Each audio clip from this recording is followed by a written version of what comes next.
Okay, so Danette has the recorder on. My clock says 11 o'clock. I know We do have Under Sheriff Campos joining us. Well, welcome Under Sheriff Campos, and congratulations to you.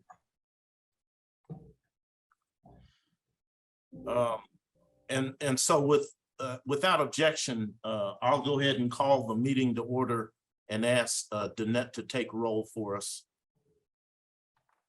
Okay. Tommy Joel. Present. Debbie Strong. Present. Debbie Dodge. Present. Elena Giacchi.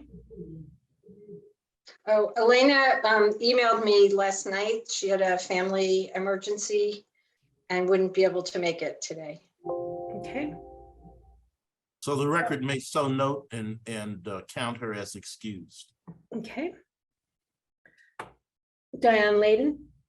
Present. Joseph Lopez. Present. Walter Stewart. Well, that's W. James. Present, man. Okay, W. James. Michael Wismer did email that he wouldn't be present. And the record may show him as excused. And then we have our newest member out of District 1, David Montoya. Present. And I now get to say for the record, welcome, Mr. Montoya. You have caused us to be fully staffed. We're appreciative, and we look forward to your participation. And so with that, the chair notes that there is a quorum of the SOARB present, and we'll proceed. I had mentioned prior to us going on the record, I thought it appropriate that we start by taking a moment of silence. In the interim of our last meeting, we lost 4 heroes, 3 of them Bernalillo County Sheriff's officers, Under Sheriff Larry Corrin, Lieutenant Fred Beers, Deputy Michael Levinson, and Bernalillo County Sheriff, Fire Officer Rescue Specialist Matthew King. And so with your permission, we'll pause now for a moment of silence.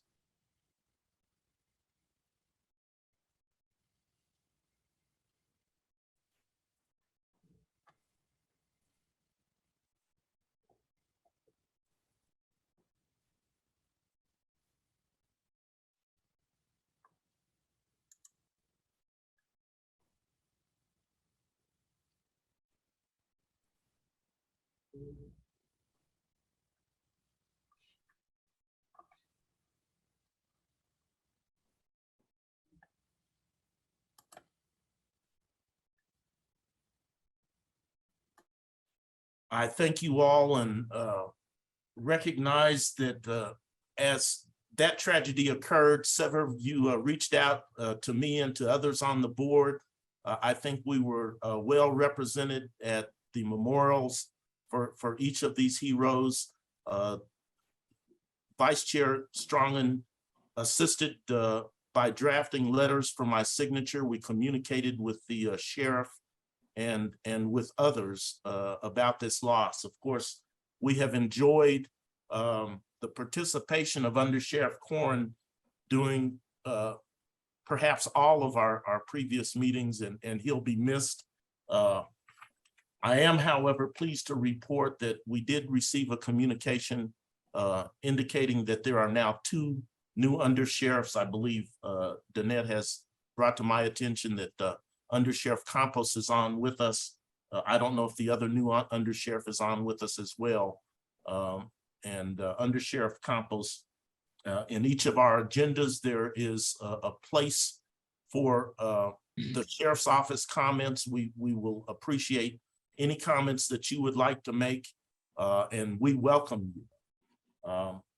With that, let me just turn to item 3 on the agenda, which is the consent agenda, and ask for consideration of the minutes. Is there a motion with respect to the previous minutes?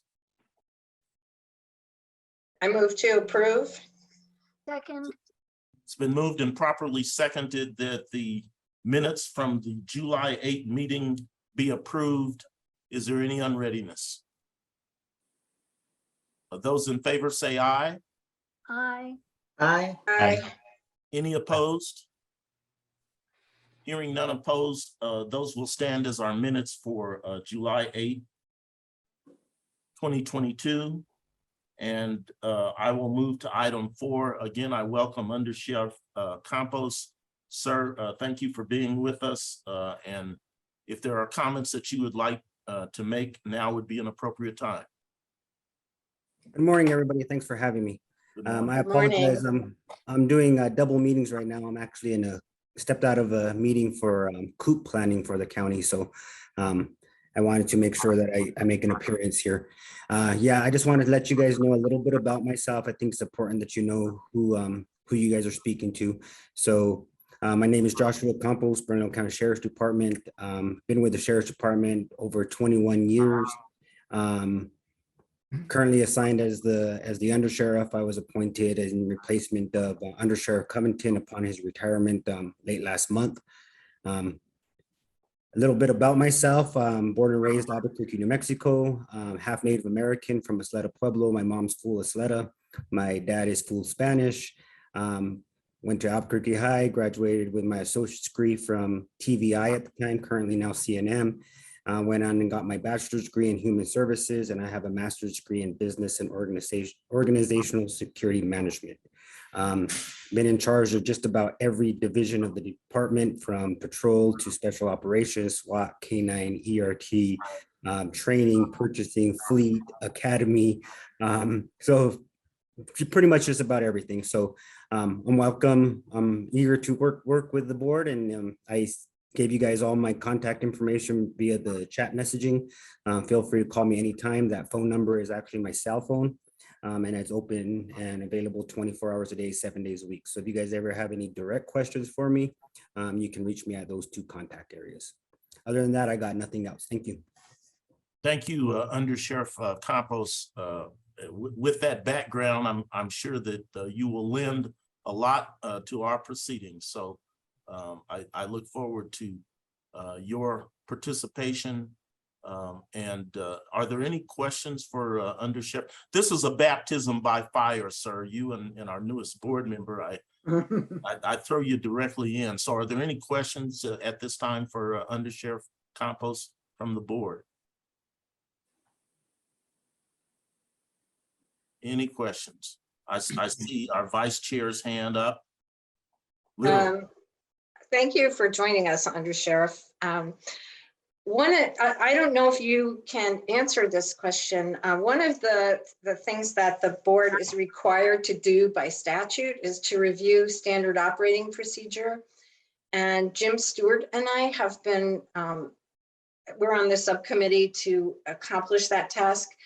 And it's been difficult because you know, I was told a couple of years ago, or a year and a half ago, by Captain Huffmeyer that the SOP is revised on a regular basis, but there didn't seem to be any mechanism for notifying any members of our board about those modifications. So to go and review, you know, 700 some pages of SOP and then find out, you know, it's been substantially revised has just made it really impossible to get that task done.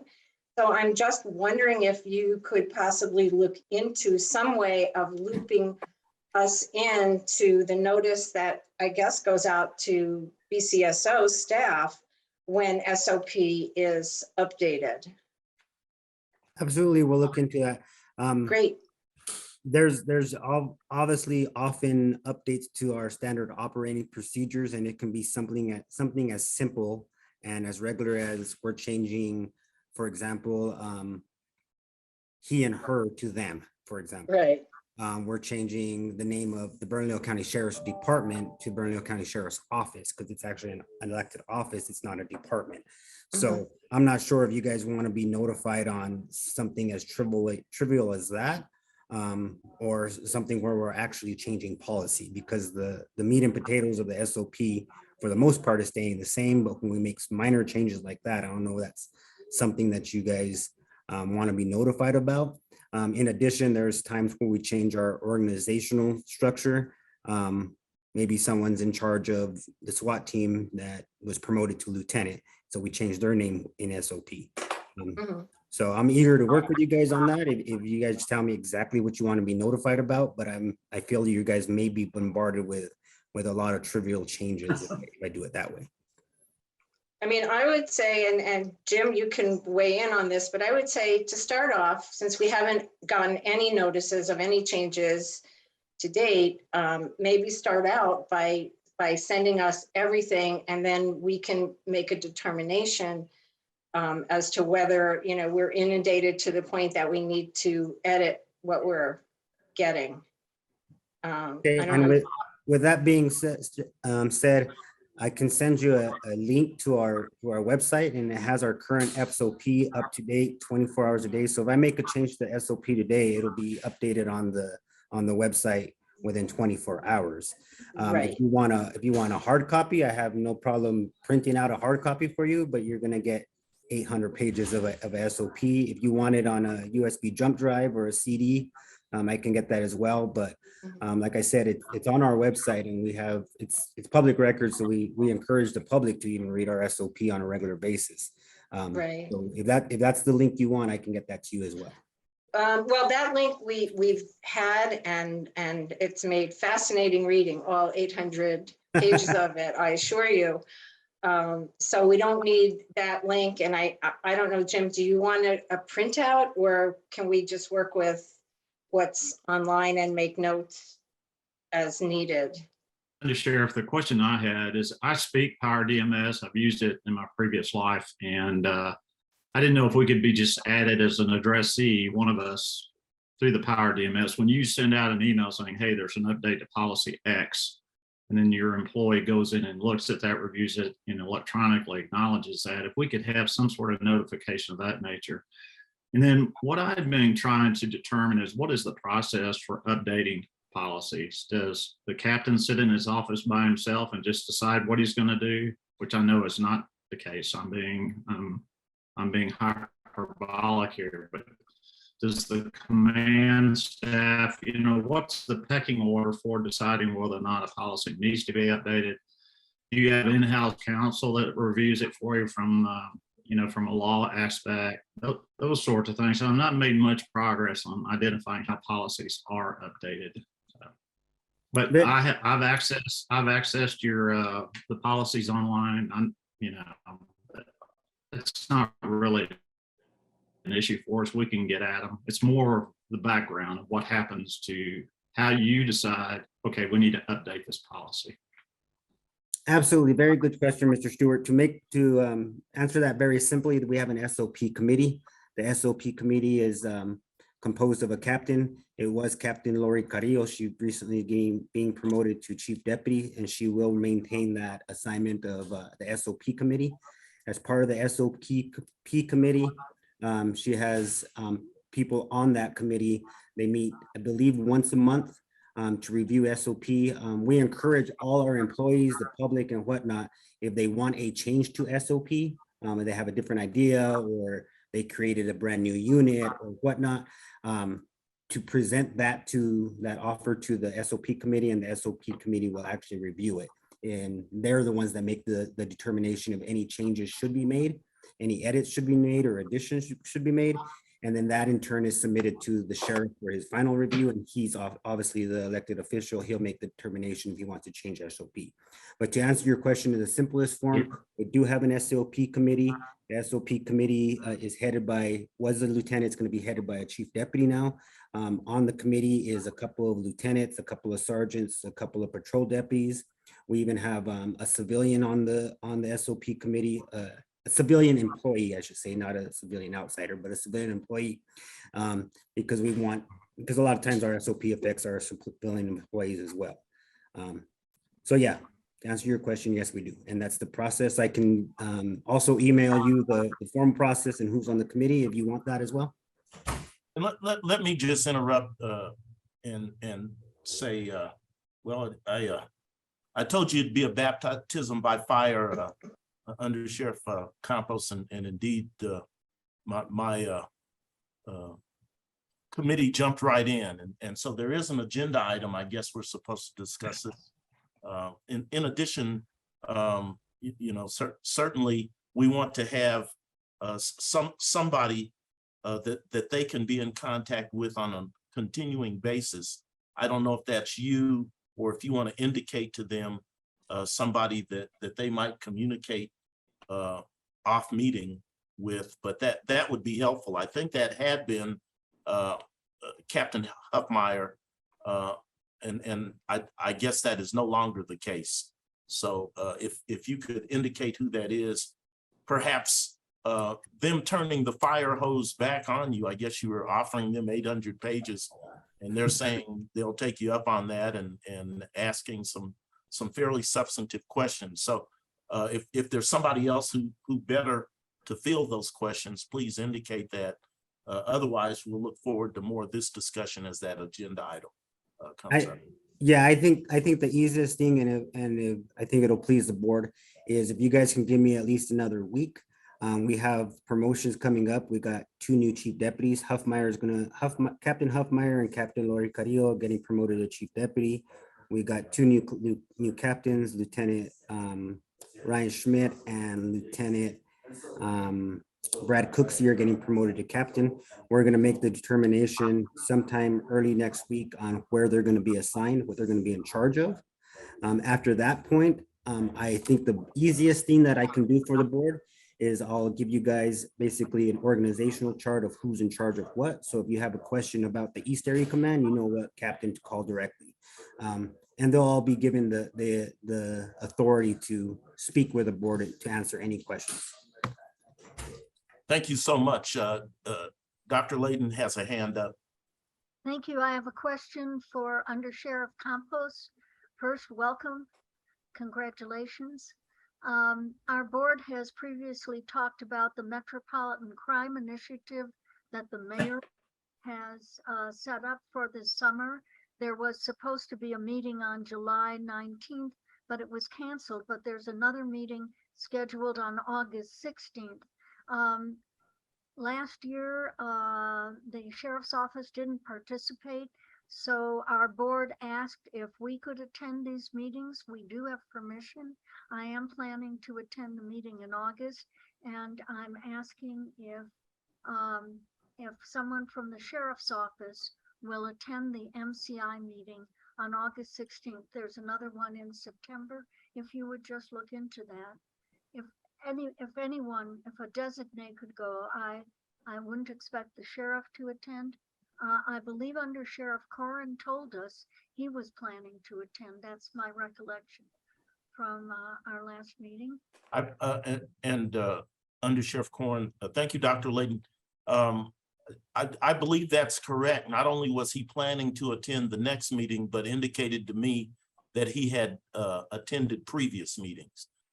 So I don't know if unofficially or whatever, but with the assistance of Dr. Layden, I did pin a letter to Under Sheriff Corin, and so he responded to that letter by calling me. I think this was just a couple of days prior to his accident, actually. So I think I communicated to the board that Under Sheriff Corin had indicated to me that he was planning to attend the next meeting and had attended previous meetings. So I don't know if there's a official position on that, but there was a communication from us encouraging the sheriff's office to participate under Sheriff Campos. Okay, thank you for that information. Unfortunately, I can't answer that right now. I'll talk to the sheriff when he's back in town on Monday and get you guys some direction on that. I don't personally see any opposition to it. I'll attend the meeting as well. I think it's a good initiative, but obviously that's one of the sheriff's prerogatives to make. Well, we certainly encourage the communication, and it seems to me that's the primary purpose of this, to make sure that we're fostering communication. It sounds as if other law enforcement agencies in the area will be represented, and certainly if it's possible, we want the sheriff's office to be. So anything else for our undersheriff at this time? If not, another slight deviation, I'm pleased to again welcome our newest board member, David Montoya, and that of course causes us now to be fully staffed, all of the commission districts represented in addition to our at-large members. And so we're grateful to have this appointment. And Mr. Montoya, if there are comments that you'd like to make at this time, please feel welcome to do so. No, I appreciate the warm welcome, Chairman Jewell. You know, I having moved to Los Ranchos about a year ago from Nob Hill, I could say that the sheriff's office is probably one of the most elite law enforcement agencies in the state, and without any sort of reservation whatsoever. Previously I lived in Nob Hill and was a multiple victim of crime, whether it was my son's BMW in the middle of the night, getting all the tires stolen off of it, and then asking for a police report from APD. And they showed up, but they showed up to write me a citation for an abandoned vehicle, not to take a police report. And so that's my experience with APD living in Nob Hill. On the flip side, years ago, having a vehicle stolen from me in the country club area, sheriff's deputies were right on it and actually recovered the vehicle in short order. And the professionalism is something that has stayed with me and impressed me. So when there was an opportunity to move to Los Ranchos last year, and then seeing the opportunity to work with the sheriff's office in this capacity, it was like a no-brainer to me, and getting involved. About me, I've spent most of my life between here and Washington, D.C. Worked for President Clinton a long time ago and was an Obama administration appointee. Air Force combat veteran with 3 tours to the sandbox, and so certainly it's almost like a Forrest Gump-like career. I'm always doing something different. The latest project is I'm CEO of New Mexico Film Studios, which is a startup film studio located in downtown Albuquerque. So find myself doing pretty busy in that regard. Education-wise, I'm a Lobo, bachelor's degree from UNM in political science, which, you know, I tell my kids, make sure that you go to get a degree where there's a trade as opposed to a guaranteed graduate school. So my daughter's going to Miami of Ohio, studying to be an architect, and my son wants to be a journalist. So I said, get trades, get where they'll actually hire you to do something. I also have an MBA from Georgetown University. I got it while I was serving on the staff for Jeff Bingaman. And my issues were national security, homeland security, and law enforcement, working in DC in the Senate. And now I'm in the middle of a master's in engineering program at LSU online. So, you know, my spare time, I'm going to watch my son, who's a senior at Albuquerque Academy, play a starting slot receiver. So this is his year. He's 6'2", 195 pounds. So after 400 years of selective breeding, the Montoyas have someone over 6 foot in their family tree.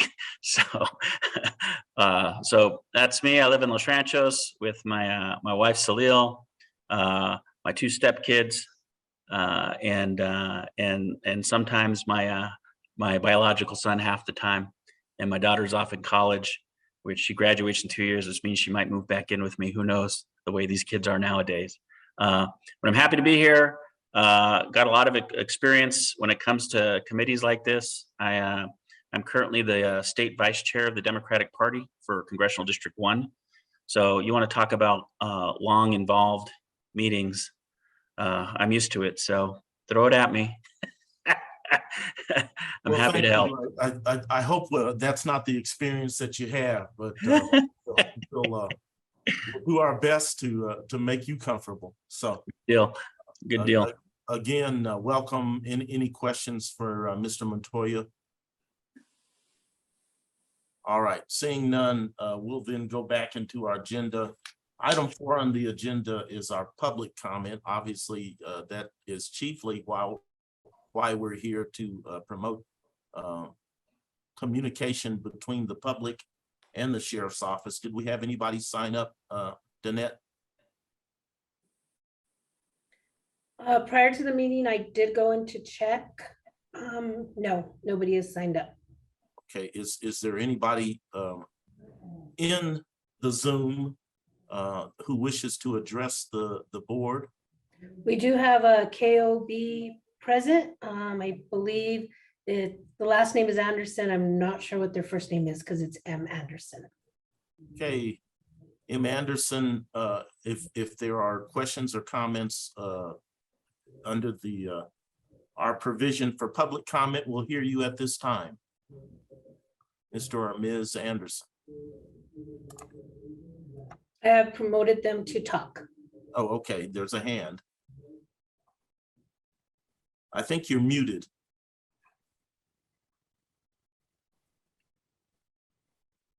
Yeah, she's muted. So Okay, I'm asking her to unmute, so hopefully she will, or he will.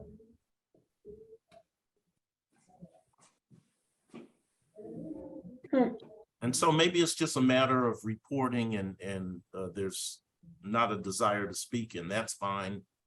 If during the course of this, there is the need to make comments, you're invited to do so. If you don't want to, you can lower your hand though.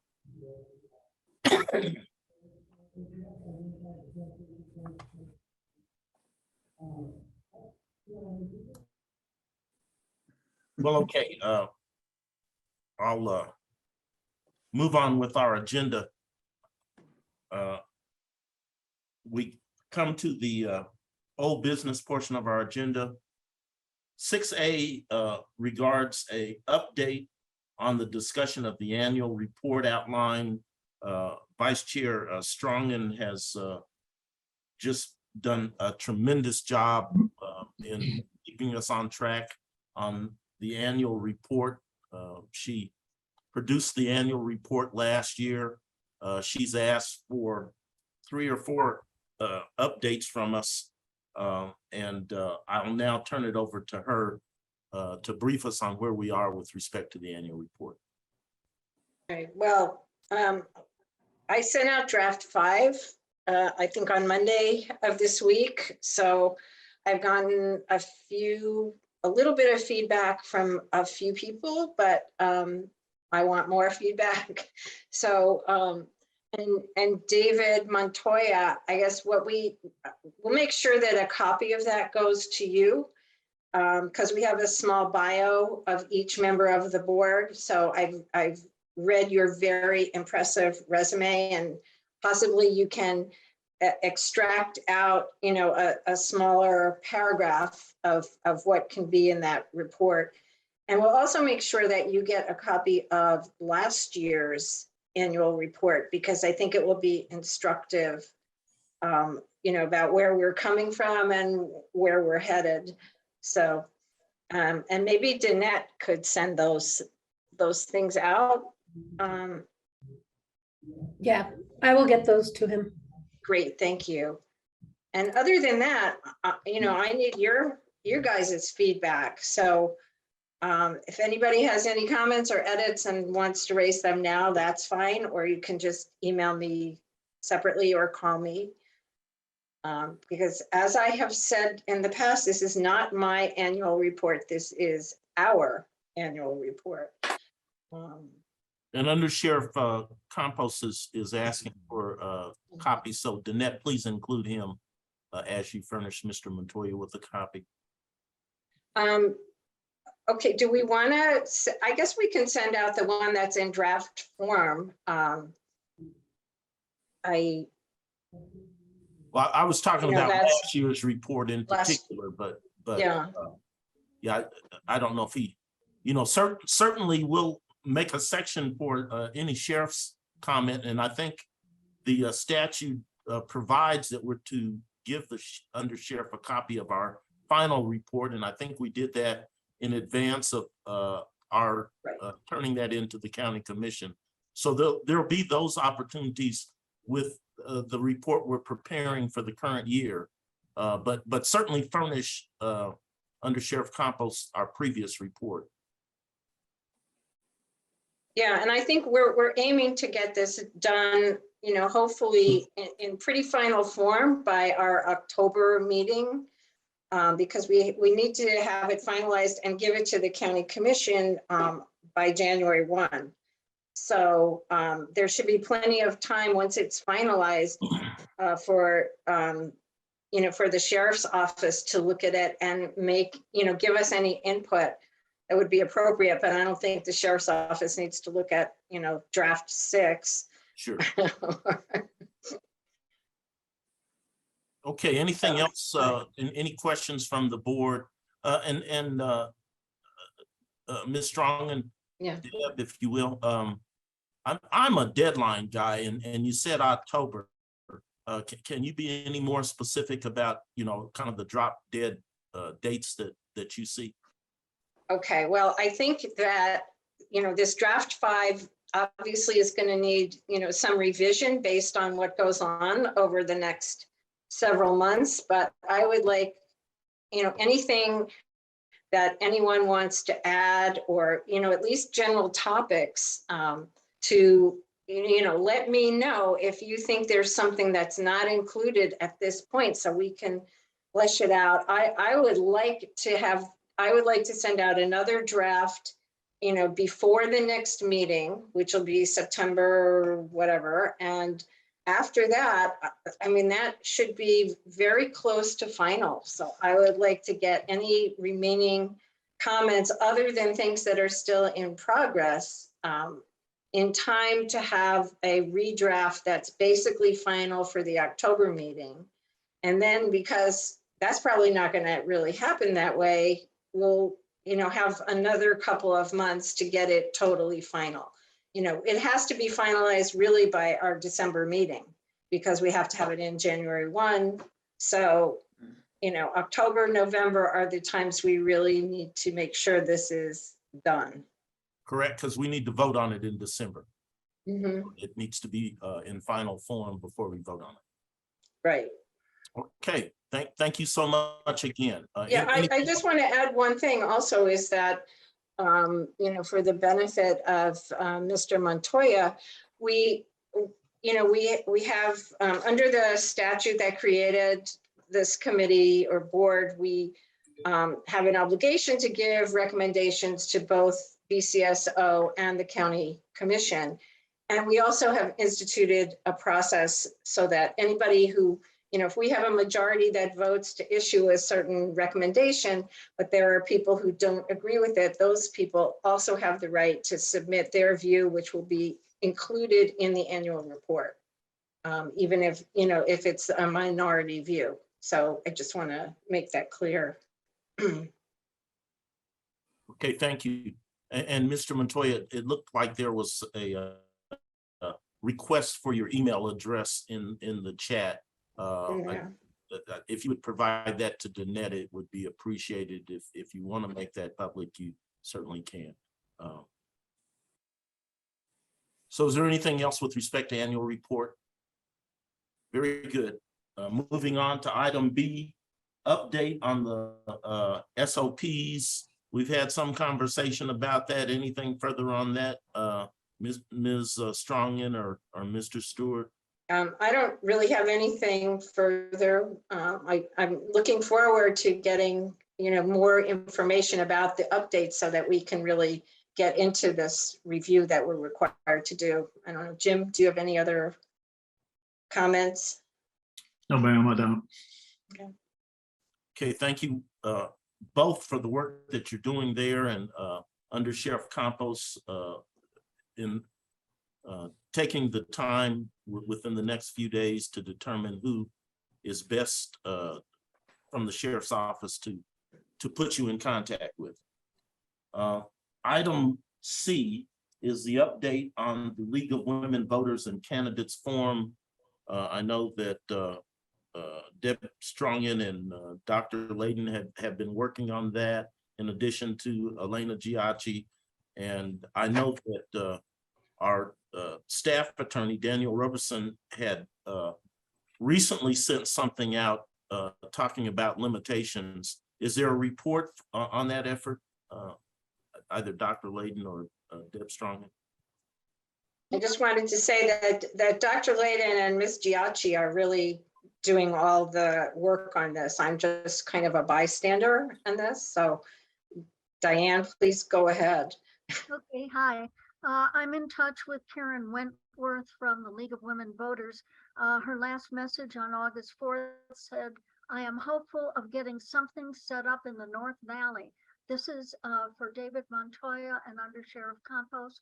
We're trying to arrange a candidate forum for the sheriff's candidates, for the Democrat and Republican who are running for sheriff, to be able to hear their views.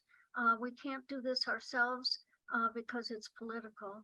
So we asked the League of Women Voters if they would set this up. The odds are probably 50-50 that we'll get something, but Karen Wentworth is working on it. She said she wasn't able to get something arranged in the South Valley. I sent her the name of the Near North Valley Neighborhood Association and a colleague there, Joe Sabatini, some of you may know him, who's active in that group. I'm hoping something could be arranged, but here's where we are now. The election is in November. Hopefully this will take place. If not, we tried. So thank you. Thank you. Mr. Montoya, did you have a question? Just real quickly, I'm really good friends with Vice Chair of the State Party, Robert Aragon, and so if something falls through with the League of Women Voters, I could toss it over to both the parties, and maybe they'll do something jointly together. So happy to. And let me just be clear, because we are apolitical. Yeah. There may be some minor party candidates, and I'm not recalling. I believe, though, that there was a libertarian candidate, and there may be some other candidates. So this in no way is us. This board has, okay, I think we're being recorded again. Okay, I wanted to mention just that we've adopted a code of ethics, which you'll see as an exhibit to the current draft of the annual report, that while not infringing on anybody's First Amendment rights to exercise their political options, that on behalf of this board, we are not taking any position whatsoever on any sheriff's candidate, and we're not advocating or just to bring you up to speed on what we've done with that. I'm just trying to help out and suggest an alternative to hosting. No, that's great. I didn't think that you were trying to express an opinion at all. I just, talking about this topic just reminded me about that rule that we've enacted. I think I gotta follow Abraham Lincoln's guidance on this one. And he says, better to be silent and thought a fool than to speak and have it confirmed. So Well, there are certainly times where I wish I were better at Lincoln's advice, but speak I must. So with that, I think we've established in this record that there are parameters, but that the importance of this is bringing attention to the public that this sheriff's race is a very important one, and please pay attention. So unless there's anything else, we'll move on. And I think Dr. Layden, we've discussed the Metropolitan Crime Initiative, which is item D. Is there anything else that we need to know about that? No. And again, I know there was a question, but there was not a meeting in July that got postponed. That is correct.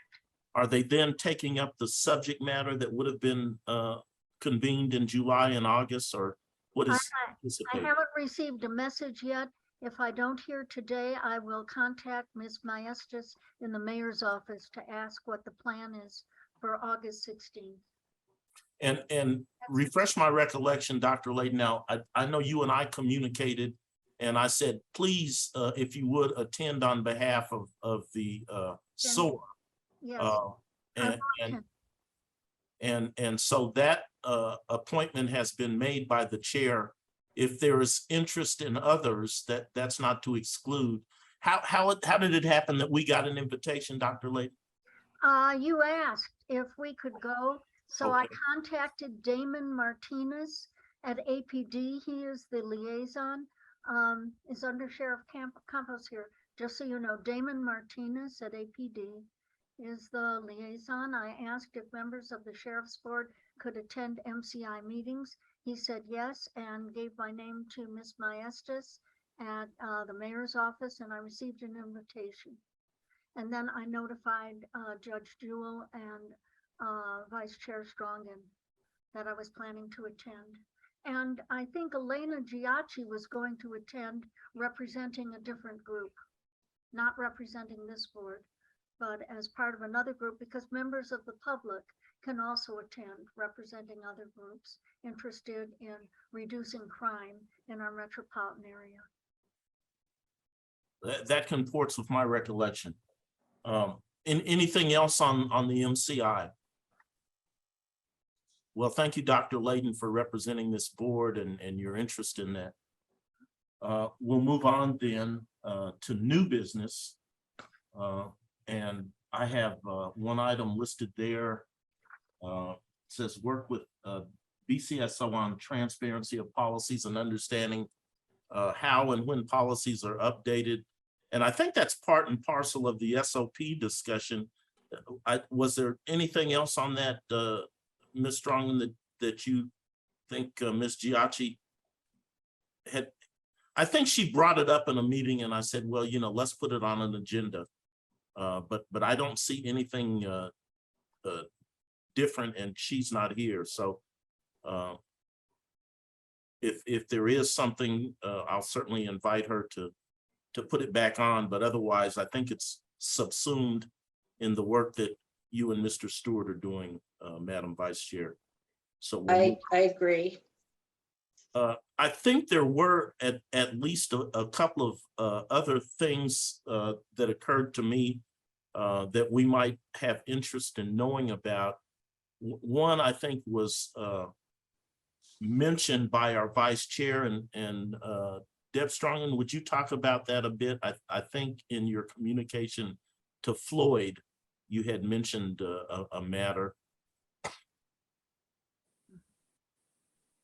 Yeah, I haven't been able to get fully updated on this, but there are the section of the annual report that is discussing press concerning the sheriff's office and to update from the prior report is being prepared by Floyd, who wasn't able to attend the meeting today. But he also sent out an article that just seemed interesting, that there was some feedback, negative feedback from the community about some of the logos that were being put on some vehicles of the sheriff's office that I think were involved in recruitment. That people found some of the logos being used were inappropriate. I think it's maybe something that we can, I can talk to Floyd about more, and maybe we can discuss in more detail at the next meeting, and we can, in the meantime, circulate that material to everybody. Okay, That and works. how can we capture that for an agenda item? What is the subject that Logo on BCSO recruitment vehicle. okay, so we'll look, community feedback on. just as long as you're prompted to it, it doesn't have to encapsulate everything about it. So that's fine, as long as you're prompted. That will be the agenda item. And Okay. and under Sheriff Campos, I had some concern and don't have a lot of specifics, but you and the board will recall that there was an incident involving APD wherein a gas canister was used in a SWAT situation. And of course, APD in the death of this teenager that occurred took full responsibility for its use. But it was mentioned that BCSO SWAT was involved and had launched the canister. And then I saw something about the canister being used in another SWAT situation. And I would just like to be assured that there are safety protocols that are being followed with respect to the use of these canisters, in as much as they've caused a death in APD usage through BCSO. And so I don't know how you might, but I would be interested in finding out more about BCSO's usage of these gas canisters, whether in SWAT circumstances or otherwise. Is that something you could help us with? I'm sorry, Your Honor, I'm not totally understanding your question. Do you just want our policies on use of chemical movements during deployments, or? I think that might be helpful. I'd like to know more about BCO's involvement with that particular circumstance where this young man died. I understand in that circumstance that APD is taking responsibility for the death of this young man, so to speak, with the use of this canister, but saying that one of the SWAT officers from BCSO actually threw the canister in. And so I'm not clear on the relationship that would put BCSO in that in that position. And then secondly, it appeared that in another situation, one of these canisters, in another SWAT situation, pardon me, one of these canisters was again used.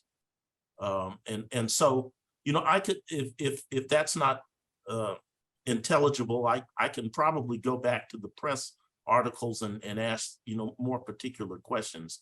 But yes, I'm interested in the policy around the usage of these gas canisters in addition to their actual usage in a circumstance where BCSO might be assisting APD or otherwise, BCO SWAT responding. And if their usage goes beyond SWAT, what are the safeguards that, you know, someone else won't lose their life to one of these canisters unintentionally?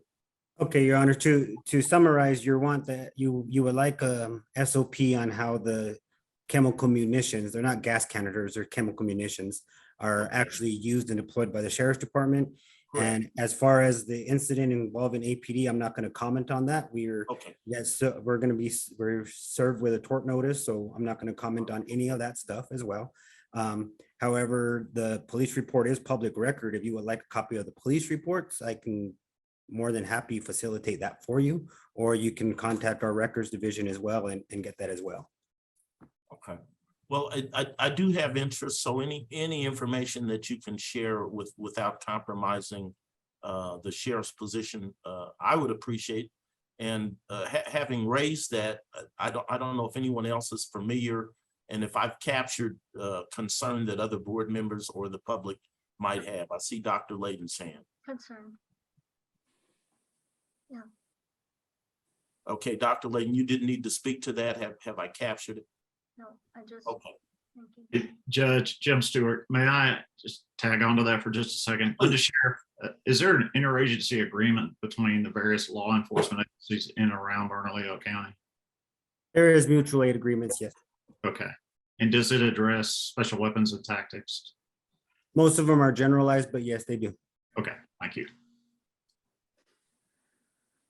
Anything else on that? Okay, and that's in aid of us shaping a future agenda. Are there other agenda items that you all, obviously, we need to put on the next agenda, the League of Women Voters or candidates form in whatever configuration that happens. And Mr. Montoya, we've kind of operated by committee. And so your expertise and interest in that area certainly causes me to want to place you on a committee with Dr. Layden to make sure that that we have something to do with there being a candidate's forum. Would you take on that? Happy to help. Happy to help out. Thank you so much. You bet, Mr. Chairman. Any other agenda items?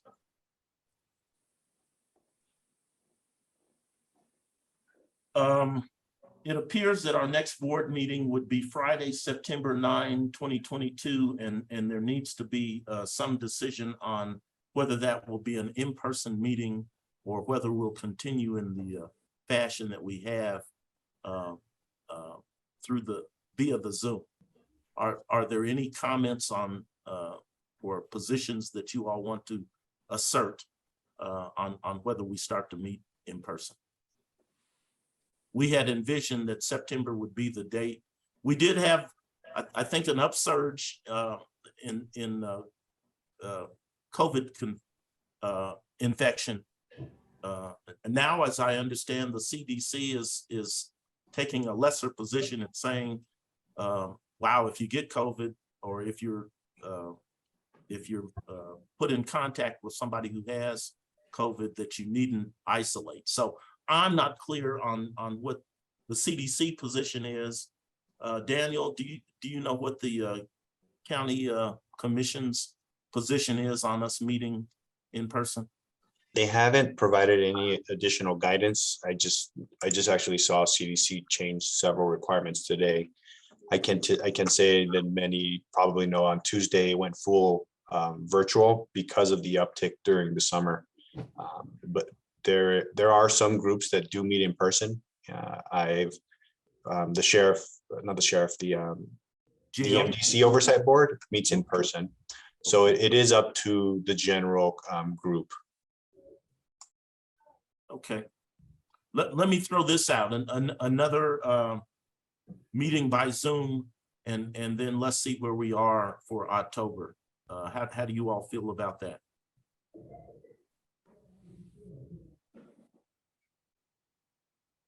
Deb Strong. I'm fine with that approach. I see Dr. Layden shaking her head. Are there others? I know you all are. How interesting to have been on a board for over a year and have never met, shaken the hand. 2 years almost. Almost 2 years. Wow. Okay. So, Mr. Chair, yes, Mr. Montoya. if I can stand in line in Costco between 20 or 30 of my closest neighbors, I mean, you know, maybe it's time. I don't know. Well, it may be time, and I appreciate you expressing that. So are there others of you who think we need to move to in-person in haste, or Sheriff Campos is wanting us to meet in person? Is that what I'm not sure if it's my prerogative on when to have a meeting, but I would always suggest a hybrid of both. That way, if we are available to meet in person, we can. But speaking personally, I want to be really involved, or at least I want our agency to be really involved with these board meetings.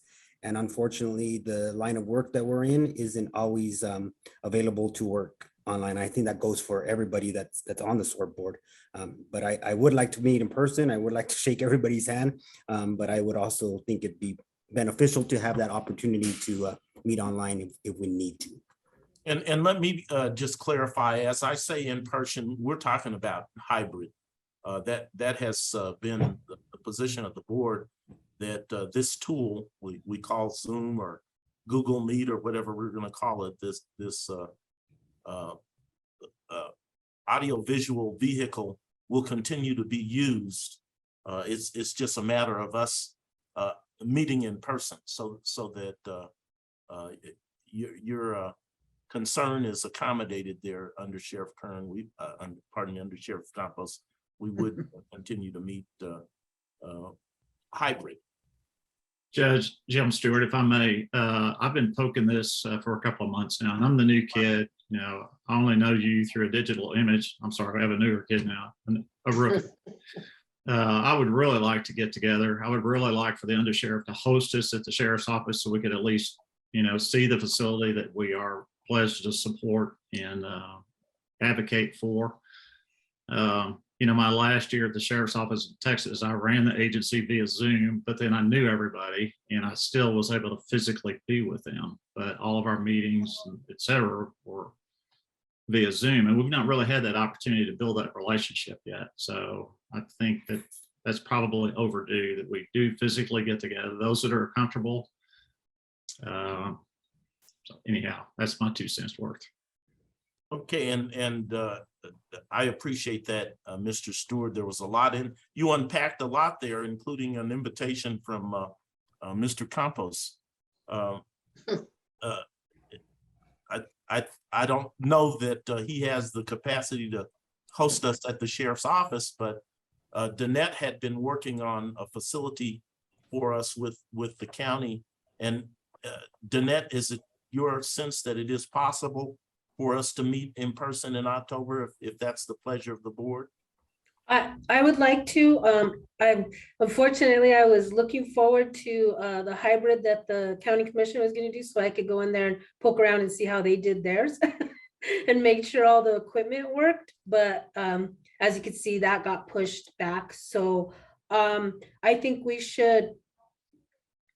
I would think within the next couple of days, Daniel, you correct me if I'm wrong or right. Usually once something comes out from the CDC, then the county will send us out administrative instructions, how we're going to be doing things in the future based on those guidelines. Being that we do have an uptake, and I'm not sure exactly what's happening in Alvarado, I know that they are cautious about what's coming in. So I would like to see what those guidelines are going to be in our administrative instructions. I do think it's probably going to be more lenient. So I myself will be able to just be able to go in there and test the equipment in the conference room. I didn't go this week because I know that they were not going to be doing theirs via hybrid. So it made no sense for me to go in there and go to the meeting and try and see how they were going to get it done. The capability is there. I know they switched to Zoom, so I'm assuming they got a Zoom license to do hybrid because we were doing Teams before. So I just need to do a little bit of poking around on that to see which media we're going to be using.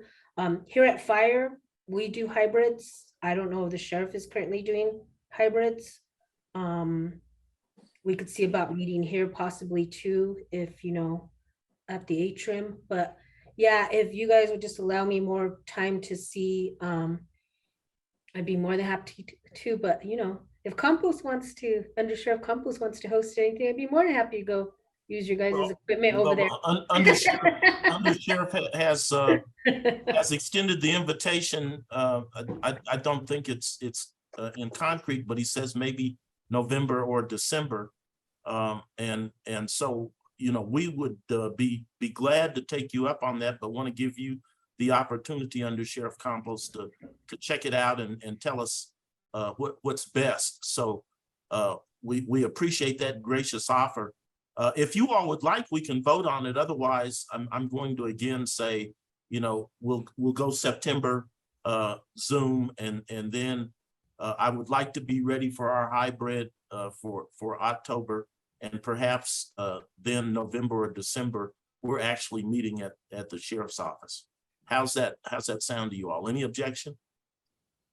Okay, everybody appears to be fine with that, and so I'll assume I have a consensus of the board.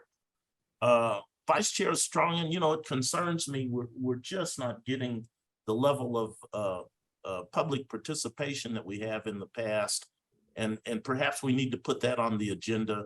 I know things, perhaps this is the type of board that the public, as long as things are going okay, really doesn't have a lot of interest in.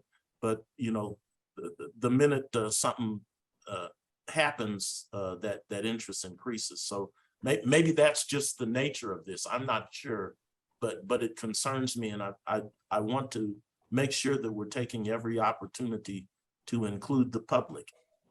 So if you have some suggestions, let me know. I know you'll probably be in contact with Floyd, and he'll have some suggestions. So, Yeah, I mean, the two things that occurred to me that I think we have talked about a little in the past is to possibly, have a meeting about a particular topic and then reach out to people we know might be interested to spread the word. And the other would be, instead of meeting at the county facility, if we can go into a community and somehow, publicize it within a community, then more people might attend. We'd have to find some appropriate venue to do that. And it really hasn't been feasible up to now because of COVID, but I think things are loosening up, and maybe, that would be a way of involving a neighborhood or, an area. We also talked about meeting off calendar, meeting on a weekend or an evening. Yes. And so I'm certainly not adverse to that either. But at any rate, maintaining a sensitivity to that is important. We definitely want the public to feel welcomed, to make the comments that will help improve the relationship between the community, us and the sheriff's office. And so we want to encourage that. Anything else before we adjourn? Vice Chair Strong. Yeah, I just had one question, because I think there were a few people who were working together to try to get together a presentation that would be given to new board members. So, just to catch them up to date. I don't right now remember who it was that was working on that, but I'm wondering if that's been in the works at all, because that could be helpful at this point. Okay. Does anybody have recollection of that? Mr. Lopez, you still with us? Yes, Chair Jewel, I'm still here. Oh, thank you. You and Mr. Stewart are our newest members. I think it would be helpful to get your feedback and pass that on to Mr. Montoya. And so maybe that's something that you could provide, is just kind of what would be helpful in terms of an orientation. We're now fully staffed as a board, and certainly we want to make sure that everybody has the information that they need to function as they would like to. So I would appreciate your feedback on what might be appropriate as an orientation. And I just don't have recollection. Did we formally appoint a committee in your recollection, Vice Chair Strong? Let me take a look at the annual report. Okay.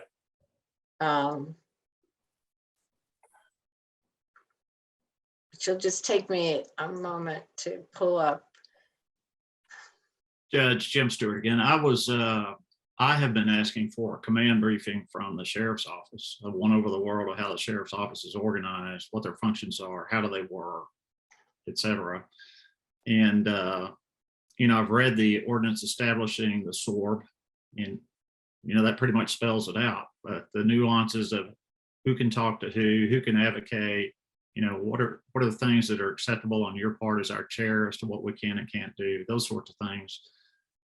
That's a discussion that I would like to have. We've kind of nipped at that in our various meetings as questions come up.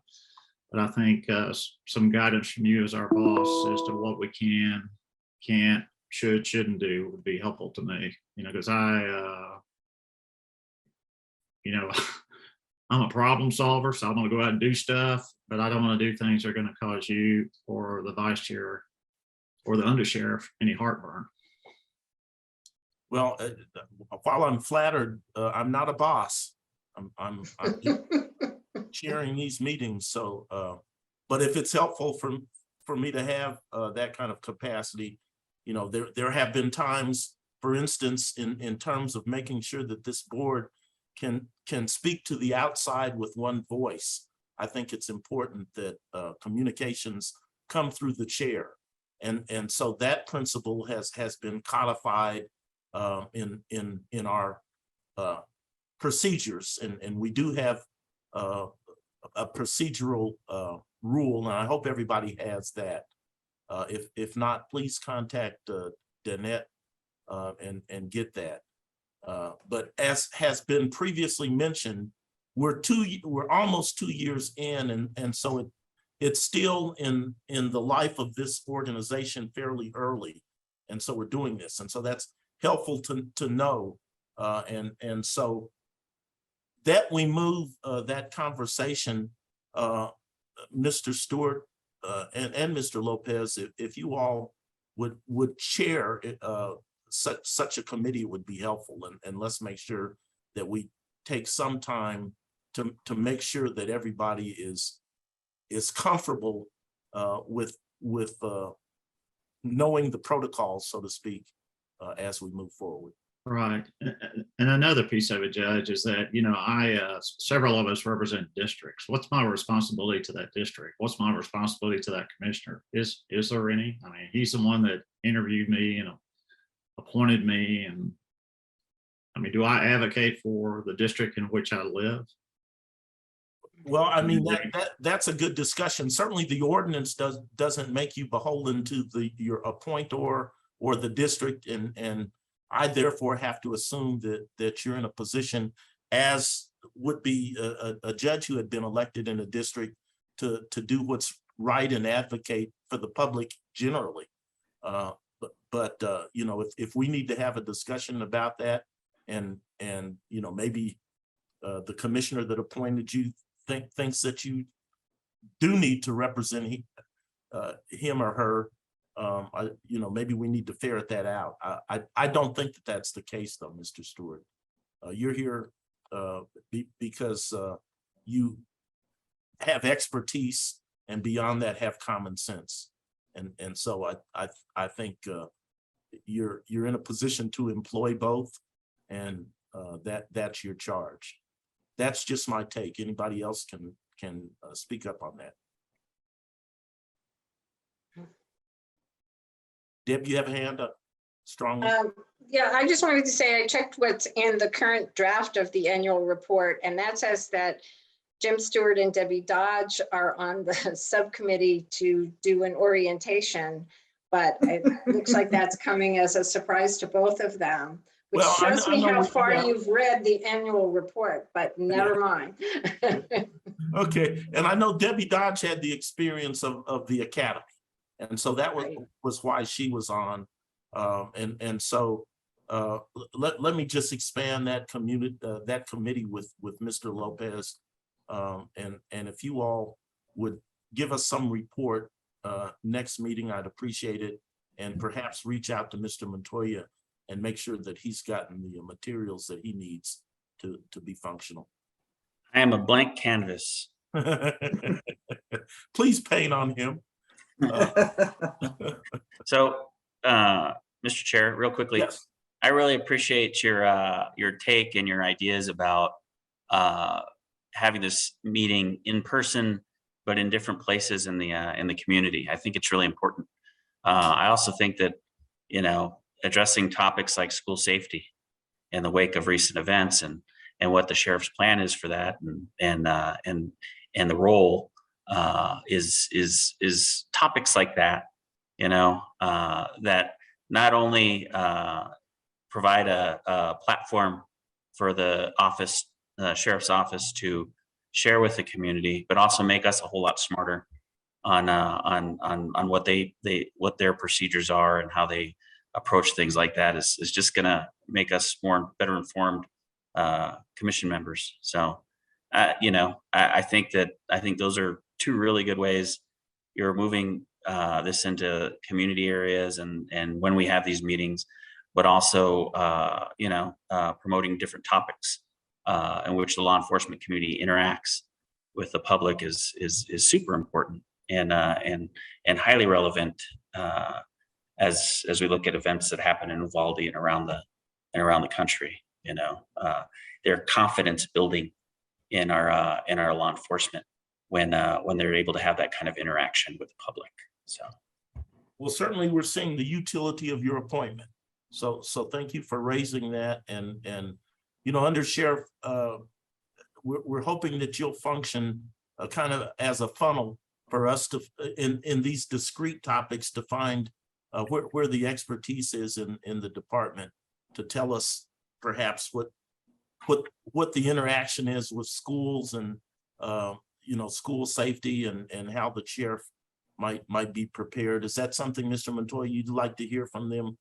Yeah, I mean, I think the public would like to hear from them, you know, so when we do these things, like maybe you know, there's a meeting in the ID, maybe there's a meeting down in the South Valley, you know, I don't know, we're moving around, but they're topical, you know, and get some of these community organizations like Moms Demand Action, you know, to talk at meetings. And I mean, I don't know. I mean, I'm spitballing it here. I mean, I'm not sure, you know, we're oversight and support, you know, but I kind of feel like there might be a hole there in that piece, other than a press release that might go out every year that school starts. You know, I don't know, you know, but I think getting public input's important in everything that we do. The more hands that are on things, the better the end product is a result, you know, so I don't know. Well, I appreciate that. And you know, again, I see the utility in you being on this board and bringing up serious topics like that. So, and I don't know that, certainly I don't want to inundate us. We're now an hour and 20 minutes into this, and so we can easily get subsumed with the discrete topics, and I don't intend for us to do that. I intend for us off meeting to try to develop things so that we can expedite our time in this meeting. So let's see if we can put some of that on future agendas, Mr. Montoya, and get some more information about that. So let's, if you would, Danette, just put school safety on the next agenda, and Mr. Montoya, you can kind of think about in the interim, you know, what a discussion might look like. Deb Dodge, you have a hand up? Oh, I was just thinking that Mr. Montoya might want to be on the committee working with Floyd on public outreach. That would be a good committee for you to be on. Yeah. Sounds great. If you have interest, you're so appointed. Thank you, Chair. May I have another? Oh.